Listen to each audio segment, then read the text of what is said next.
बदले बदले बदले बदले बदले কোটিপতি হওয়ার কত সময় বাকি আছে দেখে তোর কোটিপতি হওয়ার কত সময় বাকি আছে? আর 54 ঘন্টা বাকি আছে রে তোর কোটিপতি হইতে। 54 ঘন্টা বদলে বদলে বদলে বদলে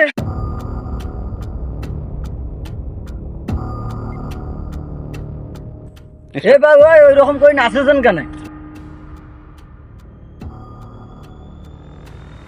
তোমার যে এইরকম নাচেছেন কারণটা কি? 26 তারিখে আমি কোটিপতি হব। 26 তারিখে? আমরা না, তোমাদের বাবার নামও সারাবো। 20 তারিখে কি এমনটা হতে চলেছে যা ওরা ওদের নাম না ওদের বাবার নাম ভাই সারাইতেছে?